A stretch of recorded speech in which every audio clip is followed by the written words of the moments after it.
Vous êtes sur InfoLive TV, les informations vous sont présentées par Benny Sambert.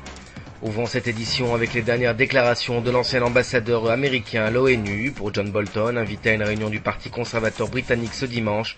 Les tentatives diplomatiques visant à mettre un terme au programme nucléaire iranien ayant échoué, Washington devrait envisager à préparer une opération militaire. Ces déclarations interviennent 10 jours après celles du ministre français des Affaires étrangères Bernard Kouchner, pour lequel le dernier recours demeure l'usage de la force.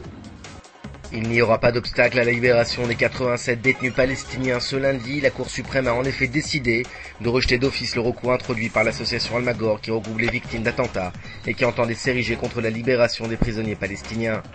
Rappelons que cette libération s'inscrit dans une dynamique de renforcement de la présidence de Ramallah.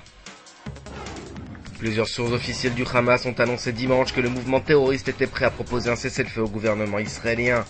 Après plusieurs mois d'isolement total, le mouvement islamiste qui contrôle la bande de Gaza céderait donc à la pression internationale, selon plusieurs quotidiens israéliens.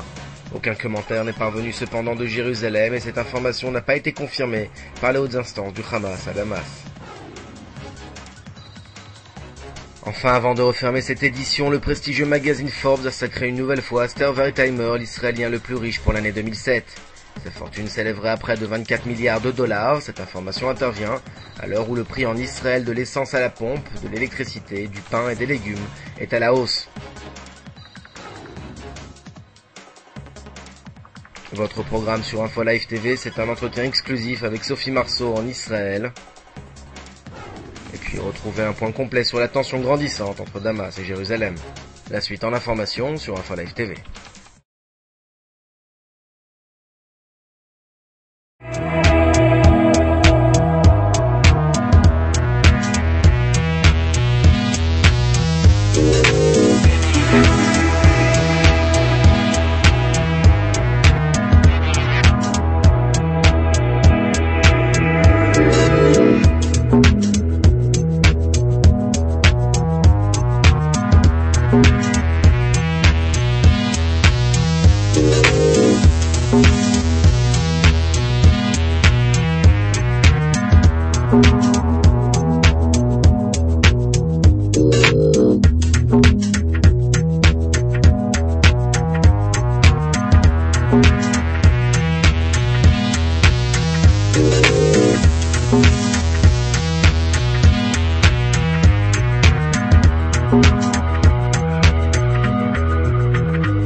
Découvrez en avant-première le nouveau service d'InfoLive TV.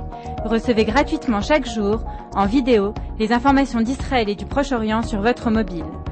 Pour vous abonner, entrez sur notre site www.infolive.tv et cliquez sur la bannière Service téléphone mobile. Aujourd'hui, le monde entier parle d'Israël. Mais qui parle d'Israël au monde entier, en temps réel, en 4 langues et en direct de Jérusalem? Infolive.tv, la première chaîne de télévision internationale israélienne. 24 heures sur 24, 7 jours sur 7, suivez de l'intérieur l'actualité d'Israël et du Moyen-Orient. Des reportages, des interviews, un grand journal et des flash infos en images dès que l'actualité l'exige. Infolive.tv, votre regard direct et vrai sur l'actualité d'Israël. Retrouvez InfoLive sur internet www.infolive.tv.